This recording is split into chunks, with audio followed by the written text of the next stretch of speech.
Are you looking for more out of your life? Do you need ideas on how to start new businesses and how to move forward in your own personal life? Well, guess what? You have come to the right radio show. At You Can Overcome Anything podcast show, you will learn and hear from many people from all walks of life who are sharing their challenges, their stories, the habits, and the mind shifts they had to overcome to become who they are today. On top, you will get a chance to connect and see how you can overcome anything by networking and learning about your next move through this radio show. I present to you our great speakers at You Can Overcome Anything podcast show with your host, Cesar R Espino.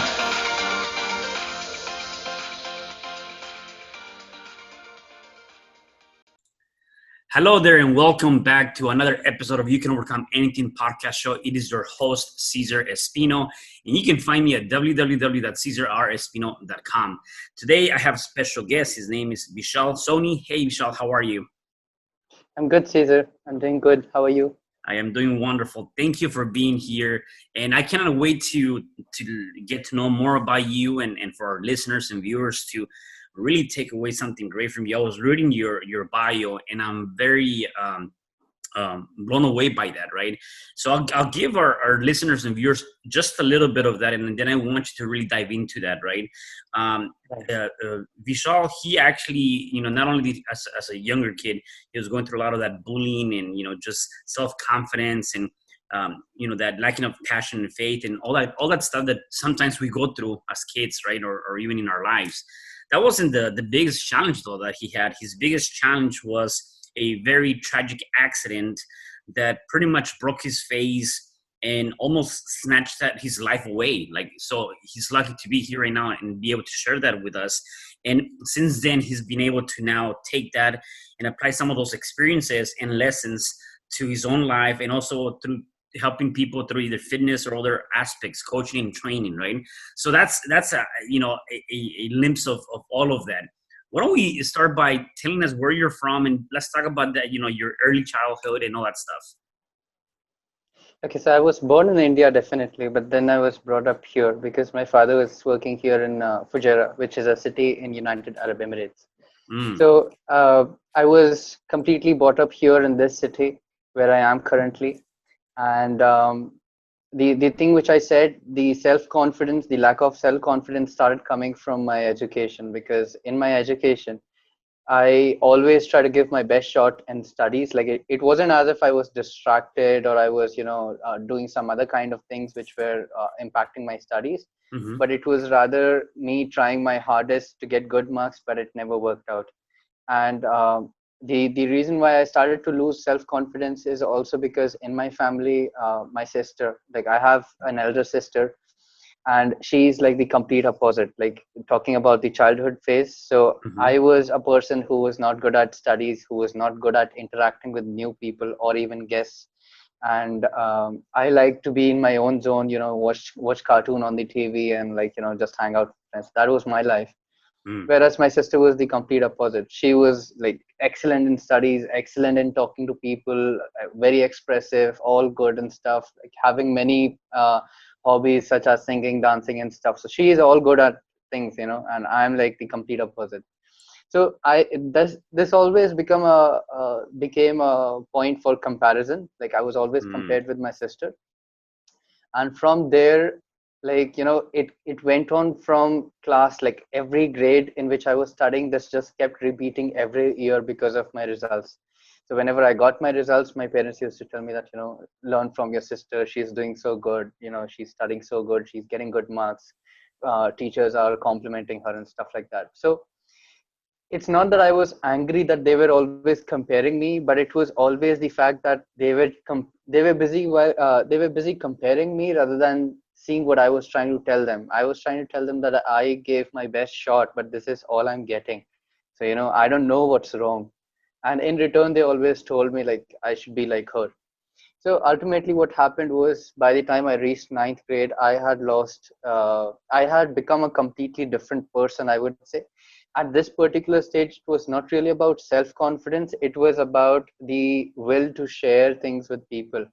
I no longer wanted to justify myself to anybody because I knew that wouldn't work out. So ultimately, by ninth grade, I became a, a kid who just didn't want to share his problems because he knew that, like, I knew that sharing my problems wouldn't get me anywhere. Like, they wouldn't understand it anyways. So I became completely silent. So even if it was a health problem, even if it was an educational problem, like, overall, I just became silent. You put me in front of somebody, this time I wouldn't even say hi, hello. This time I was like just completely silent. So that's maybe somewhere I became numb because of all of that. But by the end of ninth standard, my parents also decided to send me to a boarding school in India. Their reason to decide that was, like, they didn't ask me while they were deciding. They made that decision. They told me that we will send you because, your education needs to improve. You need to learn how to be independent. You need to learn many things of, character, behavior, and stuff like that. So they made the decision, and as I said, by the time ninth standard, I didn't want to say any of my problems or what I'm feeling. So when they said that, I was like, okay, fine, like, whatever you wish. So ultimately, it was all finalized, and I was sent to a boarding school in India in 10th standard. So a boarding school is basically a hostel and a school in the same premises, like it's in the same grounds. So Mm. my life was going to be from hostel, school, school, hostel. Like, it's just going to be revolving around there, and I'm not going to have anybody like whom I knew there. So the day when I was admitted in the hostel, that's where I started to see how different the people in India are. Like, definitely, India is like my own country. So it's not like, the people are completely different like that. But this time I was surrounded with the people of my same age, like, teenagers and students who are basically living in the hostel. Now, the reason why I felt like it was a drastic change in environment was because before, I always like used to go maybe yearly for 1 month vacation in India. That was always in the family grounds, like not meeting strange people or anything. So okay, in short, when I came into the hostel, the environment was completely different. The students, the way how they talked to each other, the way how they behaved, you know the first thing which shocked me was probably that, a group of students were talking and they were just throwing slangs at each other. Here, when I grew up, like, I had a very decent friend circle. Like, I never felt the need of telling any bad words, and neither did any of us like use it anyways. When I was there in the hostel in India, like, they were throwing slangs at each other and they were laughing about it. Like, they were not serious. But inside my mind, I was thinking, like, hey, he's telling a bad word to you. You're supposed to react. But none of that was happening. Um, that shocked me. The way how they were behaving, they were hitting each other, but it was all chill with them. The way how they dressed and everything. So ultimately, what happened? I was in an environment where I was just trying to adjust, and definitely I didn't want to become I didn't want to become one of them. I just wanted to adjust in the environment and spend my time. So what I did was, after that, for probably 6 days, I was just trying to adjust. Nobody came to talk to me. That's another thing. Nobody came to talk to me. Nobody tried to ask my introduction, who I am, where I am from. I just felt like I was ignored, and I was just thrown around in the corner of the hostel or something like that. So after 6 days of not being able to talk to anybody and stuff, after 6 days, I was beat up very badly by a kid in the hostel. That happened for like literally no reason. I was walking in the corridor in my hostel, and I was just seeing what everybody is doing because that was a vacation. So since I was bored, I was walking in the corridor just checking what everybody is doing. In one room, there were like a group of people. So that caught my attention. One of the guys spotted me that I'm trying to peep inside, and he came outside, started throwing slangs at me. I was just continuously just requesting him politely that, hey, please don't say bad words. I didn't do anything like that, because I didn't know how to Yeah. say it back. So while I was saying please, he was saying more bad words because he was probably enjoying it. And that became a verbal argument. The last thing which I told him was, hey man, just shut up, okay? Just shut up now. That's all I could say. And when my voice increased, his voice increased. The people from the room came outside. They said, "Hey, come on, don't shout in the corridor. Come inside the room, talk it out peacefully." But instead of a peaceful discussion, as soon as I went into the room, they locked it, and the guy who was arguing with me, standing in front of me, he was a very good handball and volleyball player in the school. So like, he was a sports person. And me on the other hand was like extremely skinny, no experience in like even pushing someone. So like, the fight went really bad. The only thing which I did was he pushed me and I pushed him harder. And that's like, after that, it was game over because he just pounced on me. He got on me and he banged my head on the floor. And that's the first time when everything became blank in front of me. Like it was black with my open eyes. So that was the 6 day experience in the hostel. And after that, probably like, maybe they heard that, someone got beat up or something like that, the new kid. So they spread it. And after that, I was continuously bullied. I was teased. They started making fun of me, the way how I dressed, because definitely I was coming from some other place. The way how I spoke certain words, everything they just pinpointed and they made a joke about it and they started to tease me, make fun of me. So this time I was not really just feeling alone in that place. I started to have fear. I was scared in that place that, anyone might any day just come on me and just hit me and stuff like that. So that went on for probably like 1 or 2 months. And after that, I didn't have friends and I never complained to my family that I was going through bad things.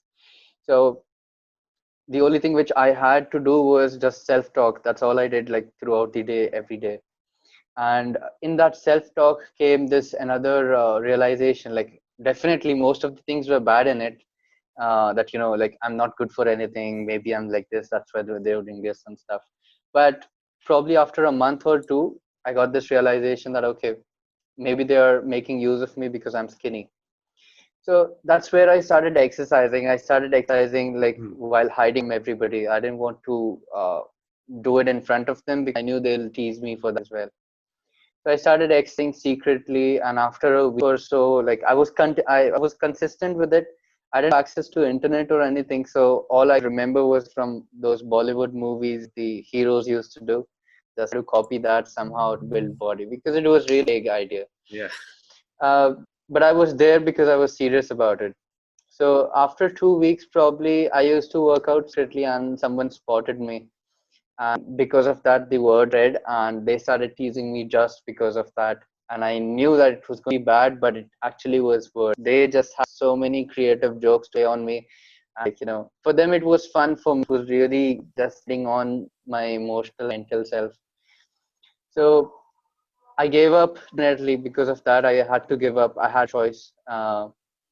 And for a month or so, I just didn't think about anything of exercising again. But after a month, probably, I had this thing, self-realization again hit me. This time it said that if I'm not exercising, they're still teasing me, then why cannot I just exercise and then be teased? That aggressive side was somewhere just trying to develop this time. This time it was, about getting revenge or something, being teased if you're doing something, not because I'm not doing anything. So stuffs like that started to happen and my mind was going into the bad direction. I know it at that time. That time it's just all natural. Uh, but as soon as I started thinking like that, I started exercising once again. This time I wasn't scared of doing it secretly. Um, I started exercising, but this time it was like ego lifting. When I was doing exercise, it was just my anger and frustration out. And I did that for probably a few weeks, like 3 or 4 weeks. And after that, I was there, like, that's where my life changed after that. And I'm glad that it changed at the right time. So at that particular time, like I was going through bullying and everything. So I was there in the library one day, my school time. I was there in the library trying to go read. And that's where I got my hands on this particular books. Like all the books were properly stacked in the library, but this was, stacked behind them, so nobody could see it. So while I was walking in the library, that I found a book which stacked like abnormally. So I took it out. Like mind me, like I was like just maybe 14, 15 years that time. So the thing which I'll say, I took out that book and the name said The Secret. And like, my mind just started to make all that wiring and stuff that, secret, it was hidden, it's actually hidden and stuff like that. And so I took that book out, and at that time it was like, should I read it? So I just flipped it backside. I read the back cover, I read the content page, and that just started to excite me even more. I, as it is, loved magic, like, childhood. This time it was talking about real magic. So, and it was talking about improving life. And that's exactly what I need. So, started to read that book. I got that book issued. I read that book always secretly. And so, through that book, I understood that many of the things which I was doing was right. I was focusing on the bad stuff, which is the bad stuff kept happening. So, I started to try to be more happy in the hostel, just try to have a smile throughout the day, try to not worry about the past, like not think about my past failure results in education. I try to improve all the areas of my life which were currently going bad, just trying to focus on the good part of it. And eventually, like, it's really magic that it worked, because probably like a few months later, like you can say 2 or 3 months later, I was at a place where I slowly started to make friends. I slowly started to, more attention in the class. I was able to understand more stuff. My education improved, made more friends, and fitness, another thing. Like, I was working out aggressively. I understood that was also bad. So I started working out for myself once again and started focusing on, that I'm exercising because I like it. So I diverted myself there. So that's how my life started to prove. 10th standard had amazing result in class. 11, 12 again scored very high marks.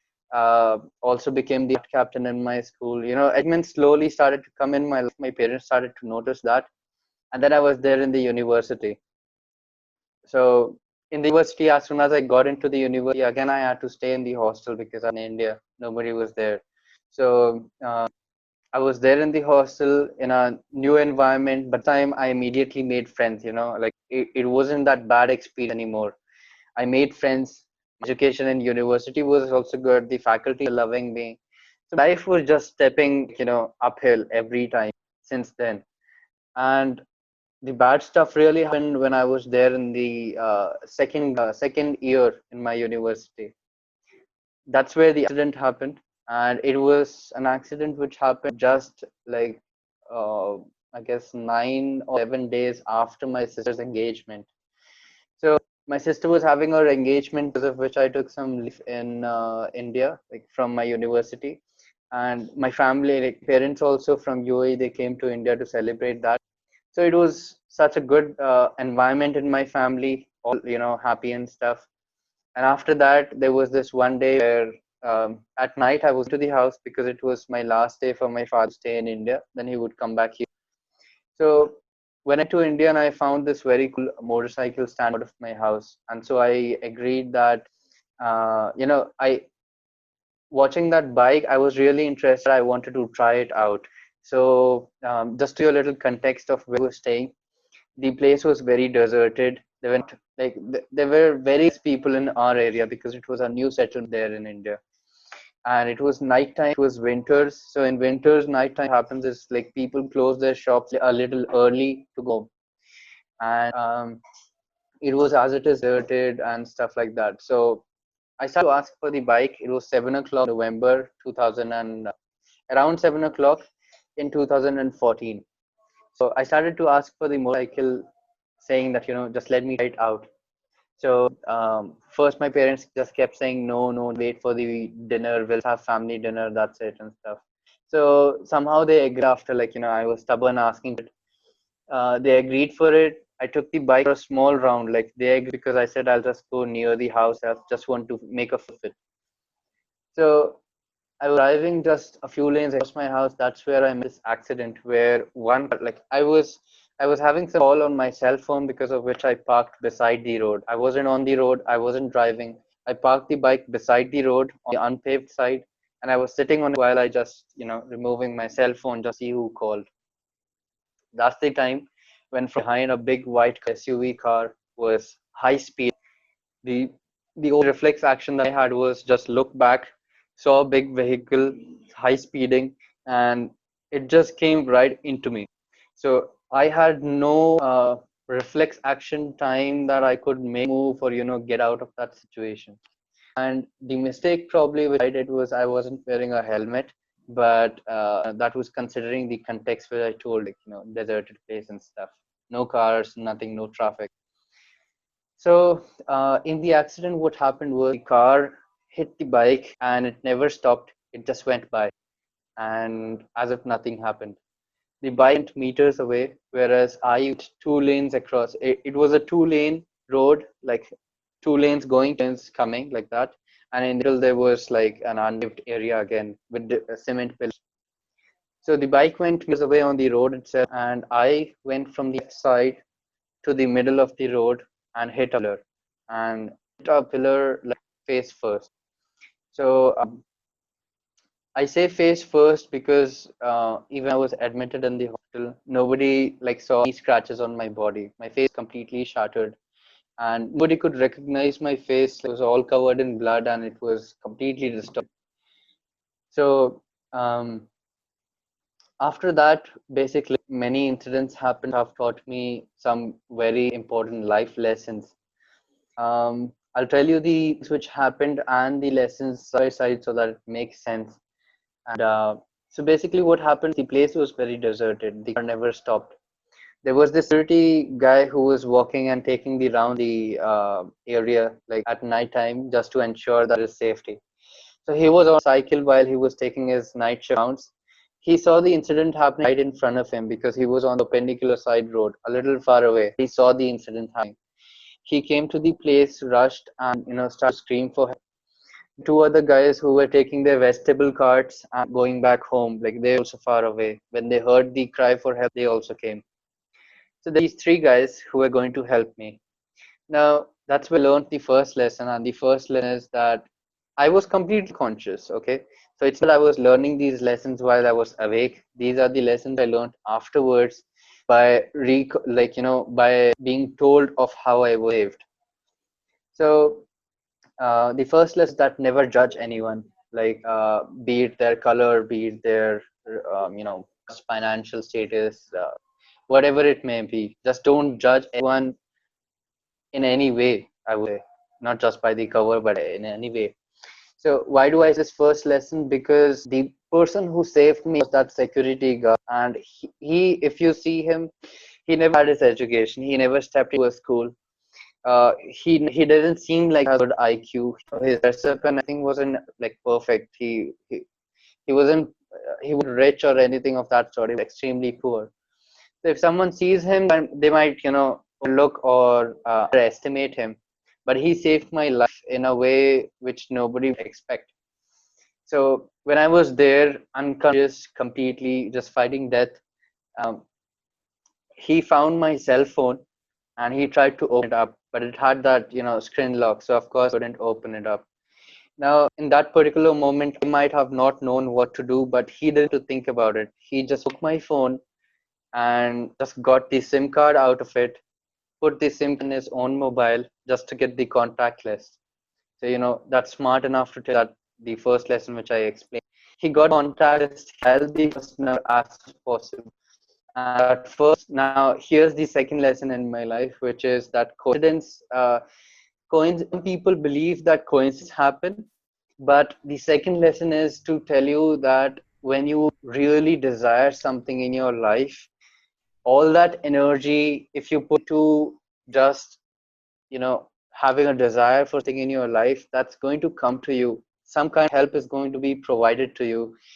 uh, it's going to be through a superpower. Many people believe that's God. Some people just believe that it's superpower. Some people don't believe in God, so I don't know what believe in.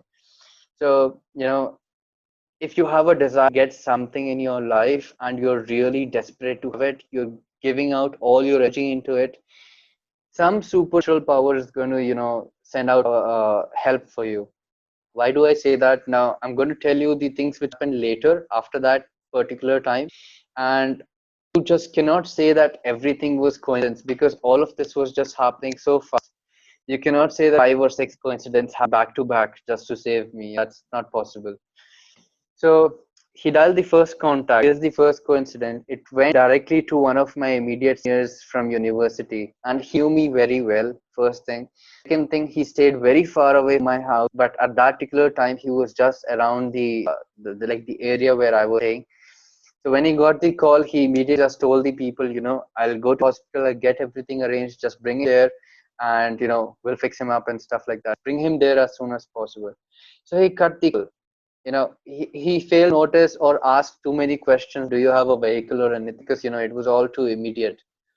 So he went to the hospital, and now these three guys left with me, just waiting some car to stop and me to that hospital.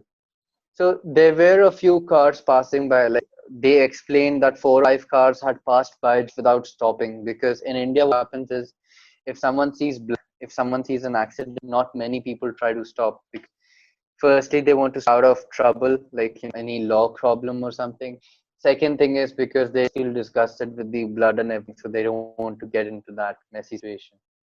So second coincidence, or the like how I say, like the second lesson, it was basically the help which was sent to me. um, there was one car which was passing by. There were two people sitting in that. Now the security guard really knew me very well. He used to meet me every week, so if someone could recognize me, it could have been him. But now here's the magical part. Two guys who were sitting in the car, guy who was sitting on the passenger seat made driver stop the car, saying that, I think I know this guy and we need to save him. So out of nowhere, this guy who's saying that he knows me, he started to argue with his friend, put me in the car and save me, and stuff like that. They agreed for it. They took me to the hospital. In the meanwhile, my senior also called my parents to come to the hospital, saying that, this has happened. Just rush to this hospital. I'm waiting for you there. So I reached to the first hospital. The surgery started immediately. They cut me open from like from here on the top of my right eyebrow. They made a cut immediately to perform the surgery. But the doctors, when they cut me open, they saw the scattered skull. They just couldn't work on it. Like just gave up there itself. Say that the case is very complex and we just cannot do anything about it. So I was there in a situation where the doctors just gave up. Now again, like my parents had to make a quick decision. So one of my father's friends suggested that there's a very good hospital. It's far away, but the doctors and stuff like that. So again, help was sent for me again. um, I had to be taken to the second hospital, which was far away. Had to go through city. So the hospital gave me the ambulance. Like the hospital agreed to get their ambulance to help me reach to that hospital on time. So that's how help sent again. I was taken to the second hospital, immediately went to the surgery room. The doctor started to perform surgery. And like in the meanwhile, my parents completely forgot everything. They just forgot that they have to eat food. They forgot that they have to rest. They stayed in the hospital for almost a week in the hospital itself. And they just didn't they just didn't bother about eating food. People had to, like the other members of my family had to come up and say eat food and stuff. I always say this, but I have not gone through anything because of the accident. The real problem has gone through, like my parents have gone through it, because they were watching me uh, unconscious, covered in blood every time, and the doctors just telling that nothing can be done. Now, I also say that I was there in the surgery room. They started performing the surgery. For 7 whole days, doctors used to just come out of the surgery room. My parents used to ask, is he? The doctors used to say that he's not going to be saved, but we are still trying. 7 days, my parents just hearing that. After 7 days, doctor finally came out to say a good news, uh, that he's going to be safe. We do not know in what condition, but he's going to be safe. 7 days surgery was being performed, and then they gave this good news. After that, I was shifted to the ICU, and I was taken care over there. And probably after a few weeks, I opened up my eyes. I was conscious once again. And by that time, positivity was a really permanent part of my life. So when I opened my eyes, I knew that I was in a hospital. I realized that, like the environment and everything, I became familiar with it. As soon as I opened my eyes, I knew something bad had happened, but I was seeing my parents in front of me. They were crying because, like, they were seeing me open eyes and maybe they were emotional. But at that particular time, I knew who I was, and my first instinct just told me that I do not like people who cry in front of me, even if it's a stranger. This time it was my parents. So despite me being in this place, I immediately tried to make my parents happy, just try to make some movement, try to smile somehow. And but it didn't work out, definitely. Like the more I tried to wave at them, they just kept crying even more. So I understood that it's just a matter of time. So I was conscious, and after a few days, my parents started to question, like, do you remember us and stuff? So I did answer that. Uh, that's also where I'll tell you the third lesson. The third lesson which I learned was because from this school here in Fujairah, when I went to a school in India, I was not contacted by any of my friends. Like nobody even dropped a message asking where did you go. From school in India, where I went university, again the same thing happened. So I had basically lost faith in friendships. If people actually do care about you and stuff like that.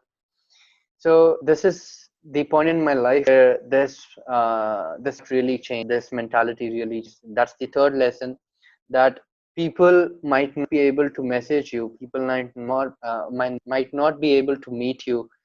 But that does not mean that nobody cares about you. There are people around the world who do care about you but aren't able to express it for some reason. So never feel that you're alone in this world. Why do I say that? Because this mentality changed when I was there in the hospital. I never expected this much amount of love, but I was overwhelmed because there were so many people from the university, my juniors, like all of them, my batchmates, my seniors, all of my faculty members from university. Like literally, you can imagine like probably 500 to 600 people who used to come in small groups in the hospital just to see me and give me best wishes to recover soon and stuff. Even people from my old school, the school in India, they used to come to meet me. So that's where this third lesson was learned on my life. After that, the fourth lesson was learned where my mother probably started asking the doctors. So I was there in the ICU for 4 months and I was just going through this recovery phase. Door was locked. There was a pipe through my nose through which they used to put medicines, and there was band around my face. I was in a good condition. For 4 months, my mother watched me in the ICU. But this time she wanted to take care of by herself. She didn't want the nurses to take care, after all, the mother. So she started requesting the doctors, let me take my son to the house. I'll take after him and stuff, take care of him and stuff. So the doctors agreed 1 week, said that you can take him for 1 week and we'll see how much improvement he makes. So for 1 week, mother only looked after me. And after 1 week, doctors had called us to the hospital to have a regular checkup just to see what's the improvement. That's where the fourth lesson comes in, because when reports came out, the doctors were just staring at our faces, me and my mother, and we scared because of that. We thought something bad happened. So my mother was nervously asked that is everything okay and stuff. So the doctor said that he's not okay. He is doing amazing. Like you have no clue what you have done, but his recovery has like boosted like 3 times. So basically what was happening is because of the accident, brain had swollen up and I had lost lots of blood from it. So the doctors explained that the amount of blood in a human brain should be around 12 grams, 12 grams of blood in a human brain. And I was, after the accident, I was around just 7 grams. So I had to recover all of that blood to, be able to function again. So in the hospital for 4 months, I went from 7 grams to around 8.5 or 9 grams. And after that week of recovery, just with my mother in the house, um, she did the exact same things. She gave the same lessons which the doctor said. She just, in the hospital they used to give me these juices like packaged juices just to, get in my body. When I was there in the house, my mother didn't want to give me packaged juices. She used to extract fresh juices. That's the only thing which she did different. But what I believe is that there is again. So from 1 week of being taken care by my mother, my blood count from 8.5 grams to directly 11 grams. Wow. in the house. So that's where the fourth lesson comes in, that no matter who you are, no matter how much you learn, your mother knows best. That's the fourth lesson. She knows how to fix you. She knows, like, mother always has this magic in our hands, the love and emotions and energy which she puts in, and she can probably fix you much better than the others. After that, I was there in the house, like the doctors agreed for rest, and that's where I started to also observe uh, the damages which was done because of the accident. So slowly and slowly, I found out, like one day when I was hearing to the music, which like it wasn't sounding right. So I tried to move my earplugs like that, and that's where I noticed that, this side wasn't working. So I thought maybe earplug isn't working. So I changed it, I poked it again, but it just wasn't working. So I that, just natural situations, I started to understand the things which happened. My left ear stopped working. I couldn't smell anything. I also was able to see properly because my mom one day pointed out that one of my eyes was just going somewhere else randomly when I was looking somewhere. So after getting it checked from the doctor said that because of the accident, this right eye has shifted backwards. So because of that, the angle and everything, so he's going to have double vision. So like, we'll try to fix, but we are not guaranteed. They performed a surgery, they put the implants. For 1 year, I waited, nothing happened. But anyway, okay.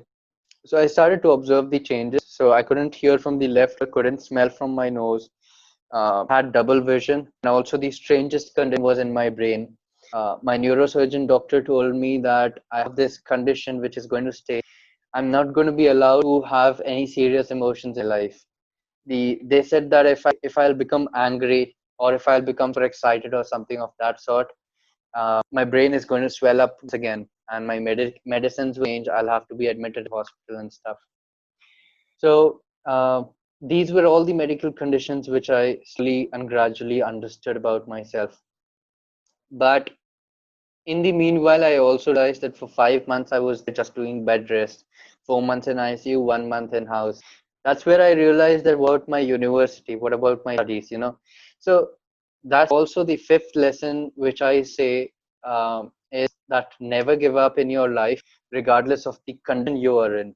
People always just say that never give up, but that doesn't make sense to me, because how it does make sense is give up regardless of the condition you're in. Like, that's the complete statement you're supposed to someone, because you're not supposed to give up in the situations where you're really stuck and you feel that nothing can happen. I was in a similar situation. I was going through lots of medication. I had pipe in my nose. I was forced to bed rest. But when I realized that my education was, being sacrificed, I started, arguing with my parents, being stubborn that I want to give my, because I contacted my friends and they told me that exams are just after 1 week. Because of that, I started, requesting my parents that I need to give the exam. Like, I'm not going to sit in the same semester just because I didn't attempt the exams. So for 5 months, like the semester was for 6 months. 5 months I didn't see anything, and the initial month I just attended maybe 1 or 2 weeks. So still I wanted to attempt the exam because I couldn't accept fail because of absence. So because of that reason, my sister started to request the people in the university, and they arranged a special paper for me. They arranged a special EQ paper so that I can attempt it, much easily. So I went to attempt that paper without any preparation, and I was there standing in front. Like, this is where the fourth lesson comes in. The fifth lesson comes in, where I was standing in front of the college, not in my perfect physical form. I couldn't even stand. There was my sister and my mother on my sides who were supporting me to walk. But I was there to give my exams, just trying to face all the challenges.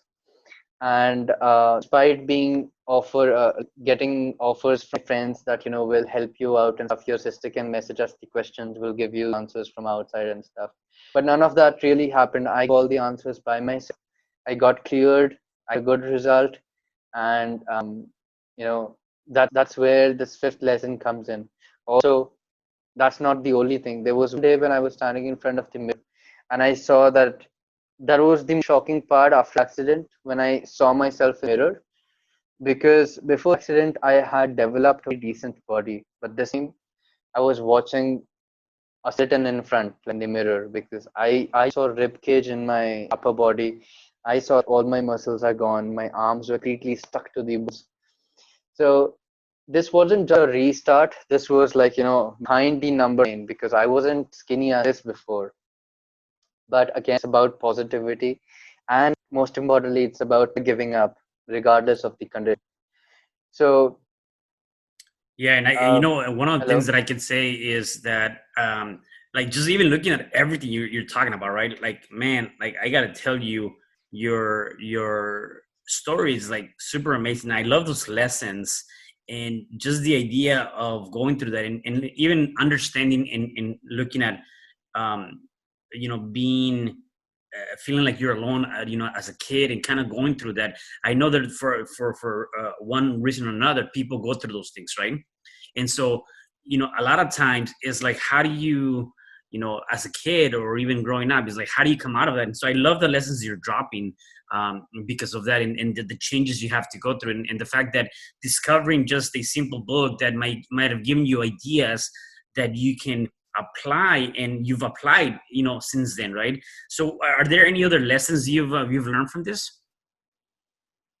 Yeah, definitely. Like I was telling you about never giving up, was the day when I saw myself in the mirror and I observed that um, I was going to have to start my fitness journey once again. Firstly, I was shocked. I was devastated for the fact that I lost all my gains which I had made, and this time I had to restart basically. So that's, the fifth lesson also, like this is just a side note. If someone, like anyone in life is currently going through this, that they climbed the ladder and now they're at level zero once again, you're never at level zero as you were initially, Mm, because you have the experience to get you through even more quickly this time. Why do I say that? Because as the doctors allowed me to do some sort of, like, get up, walk, run, or something like that, I gradually, like, got up. I started learning how to walk first. The next time I started to jog. The next time I started to run, and I was just improving my health slowly and slowly. That I started performing physical exercises like body weight. Then I joined the gym. Now, overall, just to comprise and tell you again, this fifth lesson, how it comes up is within 3 months, just 3 months, from that extreme skinny level, I was back to same physical self who I was before the accident within just 3 months. That's where the experience comes in. mm. After that, again, like the last lesson, the sixth lesson is probably one of the most important one, probably something which people today neglect. And that lesson is that you really, really need positivity in your life. The way how I put the sixth lesson is positivity needs to be inside you at every moment, like needs to be a part of you. And if positivity is part of you, any and every bad situation in your life can convert into a beautiful thing which you might not have to worry or complain about. You're going to be happy in that worst situation as well, without, without trying to be forcefully happy. You'll be like actually happy in that situation. Now, the reason I put the sixth lesson is because I was going through those critical conditions which I told you. So, how did I overcome, and why do I say that even today I am one of the best persons to be around with? Like, I feel that I'm surrounded with people who have a lot of complaints in their life, who are not satisfied, who are basically regretting whatever they're doing. So, why do I say that? Because despite having those medical conditions, I had positive with me. So, for the fact that I couldn't hear with my left ear, I basically just channeled myself to think about it positively. So when I was there in university, that's where I realized how I can convert that into positivity. So there was this one day I was working in the college and I really didn't like all the noise, everything in the classroom. So what I did was, while working on the laptop, all I had to do was sit like this and, like, just to make myself. I never preferred to listen to music through earplugs because that never helped me cancel sound. So on that particular day, there was one day where I sat like this. I closed my ear as hard as possible, and I felt like, okay, that's much more comfortable. And I had one more, like I had the other hand free to be able to work on my laptop. So I feel like I'm unstoppable. I don't have to sit like just to cancel sound and sacrifice working. I could work while closing my ear, and that because one ear wasn't working anyways. I felt like, that's my power basically. That's helping out. And the fact that I couldn't smell, that's easy. Whenever I used to work out in gym, I never had any problems. There were people complaining in the gym that the gym is smelling, but I was all with it. I was focusing on my exercise, hanging out with my friends in certain places. They're complaining that smell is very bad in this, and I'm like, okay, it's fine. Let's go somewhere else. So that's how I feel like, I'm immortal. Basically, these are just powers which have been given me by God or something. For my eyes, I just got these print specs, which is basically just trying to help me look at things a little better. I can, understand things a little better rather than double vision. For my brain, I fixed it by just slightly changing my attitude. Now, this is another lesson if someone can take. What I did myself, since I was not allowed to be angry or stressed or depressed or super happy or anything of super level, what I did was I always like to joke around with people. I always like to make people laugh. But before the accident, if someone used to make me angry, I used to fire back. Like I was very aggressive. The only change which I did in my attitude was that I decided this for myself that, if at all I'll be happy, if that happiness is coming, I'll never stop it. All positive emotions, I'll never stop, regardless of what the doctor said. I told to myself that, if it's positive, it's not going to harm me.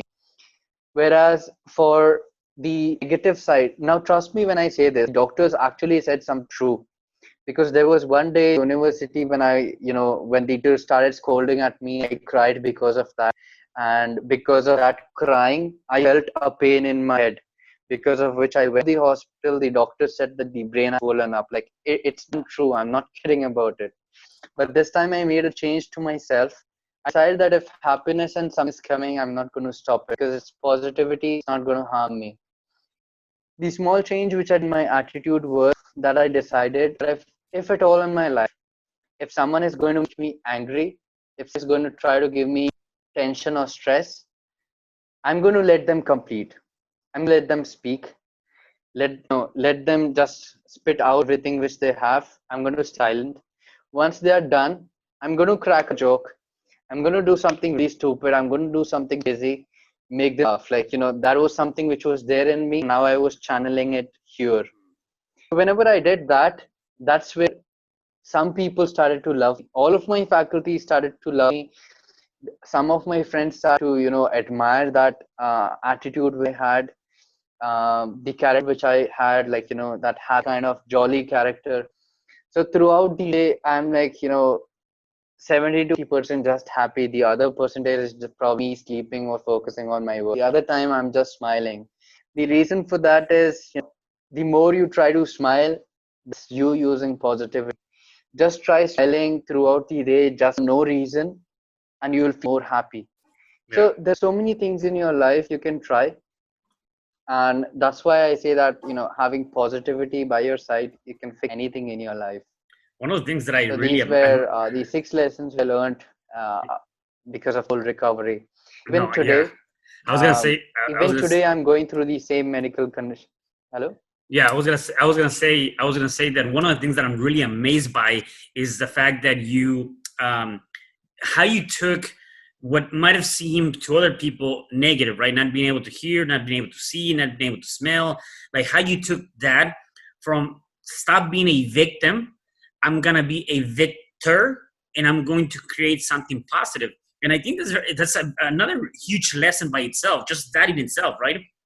Being able to take something that, I cannot control not hearing, I cannot control not seeing, instead of being a victim and crying about it and putting myself down for that, what about if I can turn that around and make it good for me? And that's what you did. Yeah. And so that's amazing, because again, that goes back to your 6th lesson, just being that positive, keeping that positivity around you in your life.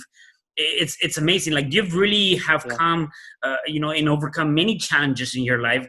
And I really love all of your principles. So the people that are watching and are listening, I hope you got every single principle, because there's a lesson to be learned in every principle, and there's a message that you can take on your own life. So you were saying nowadays you're doing what are you doing now? Currently, like I was talking about the same thing. So throughout that whole bit of recovering, it's not my life has become good all of a sudden. There have many challenges, but I've taken them all with the same principles, with the same concept around.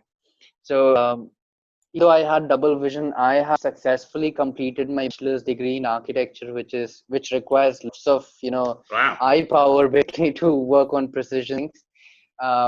So I completed my bachelor's in architecture. I'm a professional architect. In the morning, I worked as an architect for some like in an office, and also like just by my passion, like past 7 years, I've been working on fitness, like by myself, helping out people in general. But this year, 2020, I also began as a fitness coach.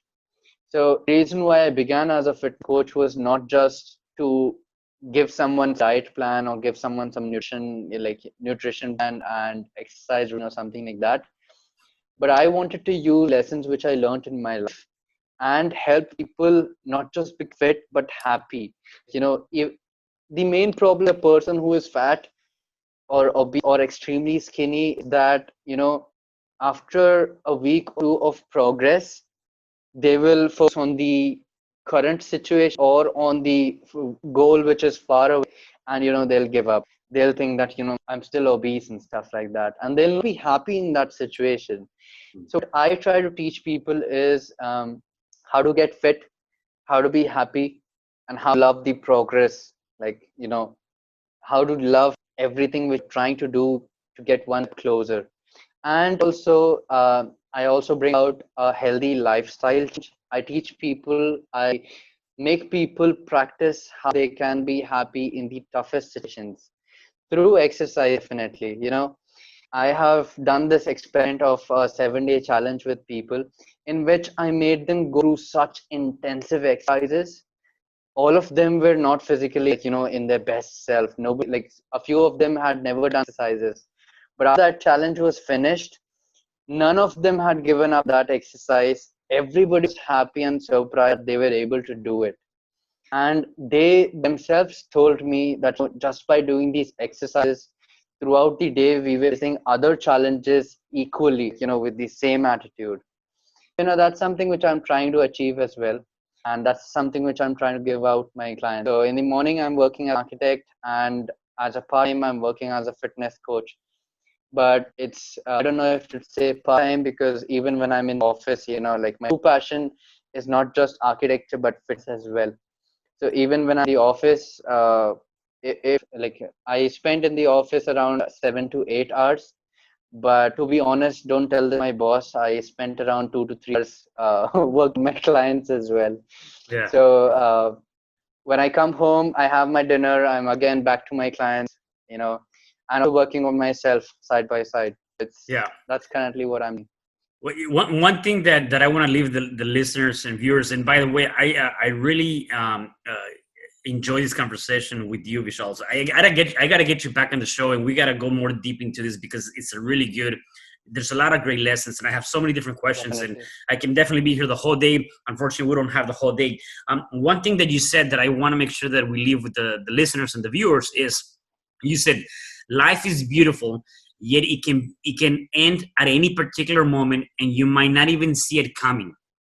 Hence, positivity by your side, you can indeed convert any unforgettable, bad, worse situation into a memorable experience, which you would still be able to smile and happily live regardless of the hardships.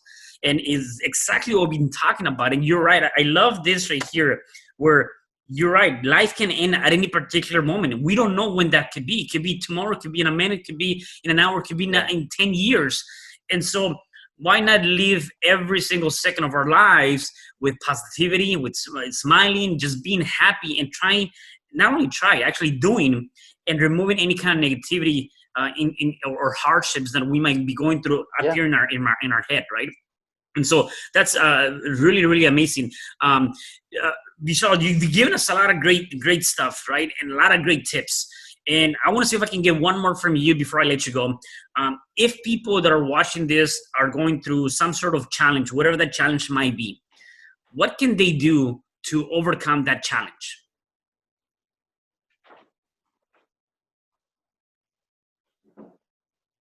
Okay, so people who are watching this, if anybody is going through challenge right now or a challenge is coming up in their way, all I would say is that don't try to think that what the challenge is going to what the challenge is going to have an impact on you or how bad it's going to be, what preparation you have to do that and stuff. The way how I like to face challenges is let them come. Let them come. You might go through a very bad experience, you might completely rock bottom. Um, that experience is going to make you stronger. So ultimately, you're basically playing the game, just putting up example right now. You're playing game on level one. The challenge there. If you're going to fail that challenge, level one is going to be like game over. You're going to play that game again because you want to play that game. You really love it. You're going to play level one again. This time you know how to face it. So you're going to play it better. You might fail it once again, but you're going to try once again. The third time when you're playing level one, you're going to complete it. Maybe the third time, maybe the fourth time. And then you move on to level two. That's level two. Even hard challenges in your life. So you try to take out something from that. That's a lesson which I'm trying to give. Now, the thing is not that I'm trying to tell you to try once again, once again, once again. Not that. But apart from that, there is one additional thing which I said. I said that you're playing a game you really love.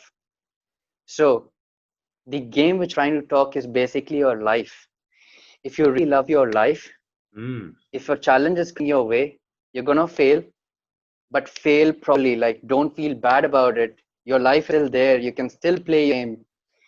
Play it once again, face your challenges once again, and you're gonna go through it one time.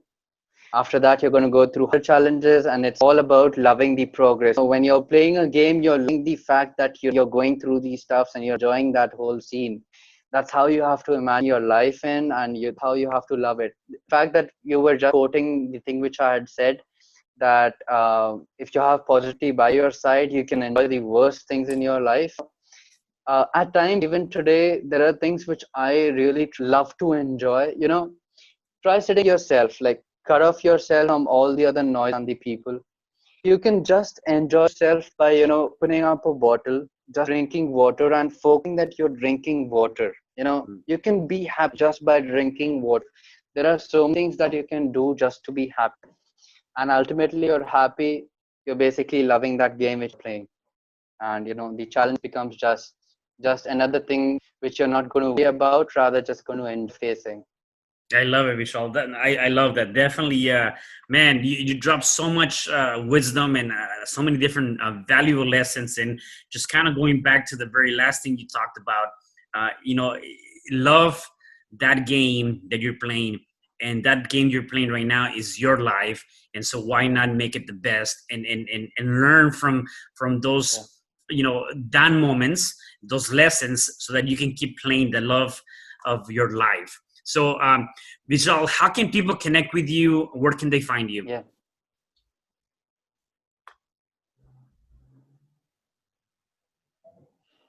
You can definitely find me on Instagram.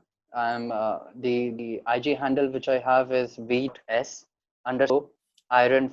IRONFI. So that's my IG handle. I'm very active on that, and usually on Instagram I just post stuffs about motivation, about things which I'm doing daily. If I get a good thought of it, I'm just posting it up so that someone is going to read it and feel good about it. I get messages from random people saying that your post helped me. So that's all I want from my Instagram. It's not about posting just my pictures. It's about motivating someone. You can also contact me through my email, which is vishalsonifT@gmail.com. So that's the email through which I deal with most of my clients. I help you fix your not just physical health, but your mental health in order to ultimately fix your life. So that's where you can contact me. Awesome.